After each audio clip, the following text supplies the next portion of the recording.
อลูกหนังวิเคราะห์บานเตซิเดส3คู่ประจำวันอังคารที่24เดือน2ปี2026เฮาเริ่มกันที่คุยหนึ่งในศึกยูฟ่าแชมเปี้ยนลีกฮอบเพย์ออฟนัดที่2เตะในเวลา 3:00 ของคืนนี้การพบกันระหว่างอินเตอร์มิลานจะเปิดบ้านต้อนรับการมาเยือนของโบโดกิมอินเตอร์มิลานพวกเขาเสียเปรียบในเลกแรกต้องชนะอย่างน้อย2ลูกขึ้นไปเพื่อกลับมาลุ้นเข้ารอบฟอร์มของพวกเขาในช่วงหลังถือว่าแกร่งนิดๆมีเพียงสะดุดนัดเดียวจากเกมที่บุกไปแพ้โบโดกิมเกมนี้พวกเขาเล่นในบ้านน่าจะกดดันคู่แข่งเดินเกมบุกเข้าใส่ตั้งแต่ต้นเกมอย่างแน่นอน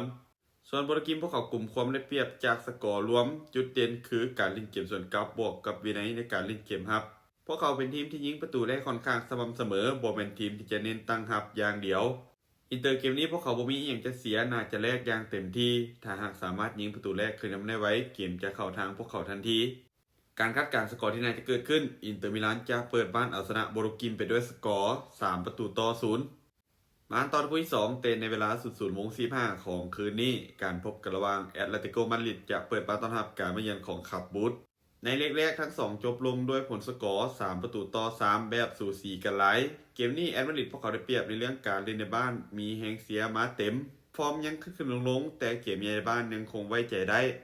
ส่วนขับบูธทีมเยือนเกมบุกของเขาถือว่ามีความอันตรายหลายจากคาเฉลี่ยในการยิงประตูที่สูงถึง 2.4 ประตูต่อเกมพวกเขามีความมั่นใจมาดีหลังเกมแรกที่ยิงแอตมาดริดได้ถึง3ประตูรูปเกมคาดว่าแอตมาดริดน่าจะเป็นฝ่ายที่คล้องบาดหลายขึ้นบีบพื้นที่ไว้และลิ่นแบบหัดกลุ่มบอผีผาม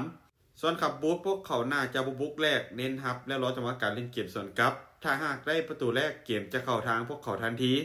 รูปเกมคาดว่าน่าจะอึดอัดพอสมควรแต่เบิ่งจากภาพรวมยังคงเป็นเจ้าบ้านแอตเลติโกมาดริดที่ดูดีกว่าการคาดการณ์สกอร์ที่น่าจะเกิดขึ้นแอตเลติโกมาดริดจะเปิดบ้านเอาชนะขับบูธไปด้วยสกอร์2-1มากันต่อที่คู่ที่3เตะในเวลา 3:00 ของคืนนี้การพบกันระหว่างไบเอิร์นเลเวอร์คูเซ่นจะเปิดบ้านต้อนรับการมาเยือนของโอลิมปิกกอสเลเวอร์คูเซ่นพวกเขาตุนสกอร์มาดีจากเลกแรกนำไป2ประตูฟอร์มในช่วงหลังถือว่ายังคงเส้นคงวาเกมบุกมีความไหลลื่นเกมนี้ให้พวกเขาคลายความกดดันบ่จำเป็นต้องเล็งให้สุดส่วนโอลิมปิกกอสสถานการณ์บังคับต้องเปิดเกมบุกฟอร์มยังบ่ค่อยนิ่งมีพลาดให้เห็นเกมรับเวลาถือเพจซิ่งหนักๆยังคงมีลุดรูปเกมคาดว่าเลเวอร์น่าจะลิ้นหัดกุมเน้นคุมจังหวะล้อส่วนเป็นระยะ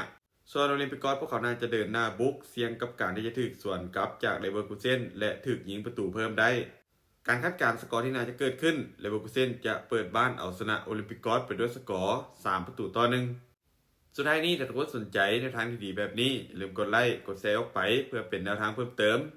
และใครที่สนใจอยากลงทุนสามารถกดลิงก์ทางหน้าช่องได้เลยเด้อ